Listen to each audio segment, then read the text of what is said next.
जी, खाद की किल्लत को लेकर के अधिकारी, जनप्रतिनिधि और कुछ हद तक जनता स्वयं जिम्मेदार है। इस पे हम बात करें, इसके पहले मैं आपके माध्यम से बताना चाहता हूं कि कल दिन शुक्रवार को विशेषरगंज स्थित, चाहे उसे भकरई के नाम से जानिए, सूदीपुर के नाम से जानिए, उस समित पर 500 बोरी यूरिया रखा। सचिव से हमारी बात हुई है, वहाँ पर खाद वितरण होगा, लेकिन सूदीपुर न्याय पंचायत के ही कृषक अपना आधार और खतौनी लेकर के जाएंगे और उन्हें खाद दिया जाएगा। और शनिवार को, शुक्रवार को तो विशेषरगंज वितरण होगा, शनिवार को रूपगढ़ में भी खाद का वितरण किया जाएगा। वहाँ पर धिरौली न्याय पंचायत के लोग अपना आधार कार्ड और खतौनी लेकर जाएंगे। रही बात, अभी हमने कहा कि इसमें थोड़ा बहुत जिम्मेदारी सबकी है।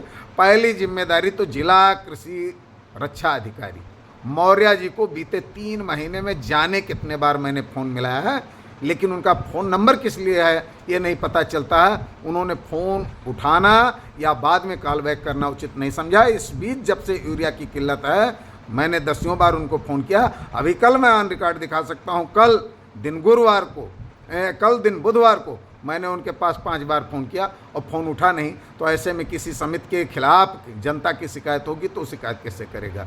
और मेरा जो उनके पास फ़ोन करने का आशय था, तमाम समिति के सचिव के पास 2-2 समितियों का चार्ज है। ऐसे में अगर एक आध दिन उनको छुट्टी भी पड़ती है तो खाद वितरण में कहीं ना कहीं विसंगति आ जाती है।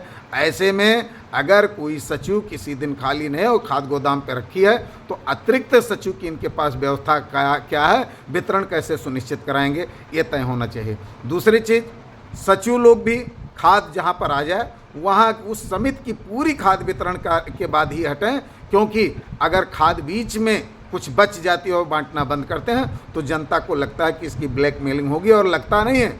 कुछ लोगों के अनुसार ये भी है कि ब्लैकमेलिंग होती भी है सुबह शाम में। तो इस पर अंकुश लगना चाहिए। जनता को भी चाहिए कि अगर सुबह शाम में कोई पिकअप से, कोई रिक्शे से 10-10 बोरी खाद ले जा रहा तो आप उसका लाइव वीडियो बनाइए, हमको बताइए, अधिकारियों को बताइए समिति पे खाद आई है, खाद नहीं बट रहा है, उच्च अधिकारियों को बताइए, हमको बताइए। सिर्फ किसी पर आरोप लगाने से काम नहीं चलेगा।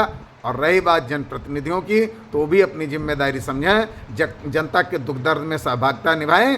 चुनाव के दौरान तो ये नहीं कहते हैं कि सत्ता सहयोग करेगी तब वो आपकी समस्या का समाधान करेंगे, और जब चुनाव बीत जाता है तो जनता को समस्या आती है तो सारी बात वो सत्ता पर डाल देते हैं। आपको किस लिए जनता ने वोट दिया है ये सुनिश्चित करना होगा। अगर आप जनता की समस्या का समाधान नहीं करा पाते तो आप आर-पार की लड़ाई लड़ो ना शासन सत्ता अधिकारी से, लेकिन आप अपने खेत में खाद डाल लोगे और जनता के लिए आप बताओगे कि सत्ता, अरे सत्ता का काम कारखाना चलाना, खाद का उत्पादन कराना, खाद समितियों तक पहुंचाना, और जो कि बखूबी हो रहा है किसी भी जिले में कहीं भी, और विशेषकर मैं बस्ती जनपद की बात कर रहा हूँ, अगर खाद की किल्लत है तो स्थानीय स्तर पर जनप्रतिनिधि सरासर पहले नंबर पर दोषी हैं, उसके बाद अधिकारी हैं।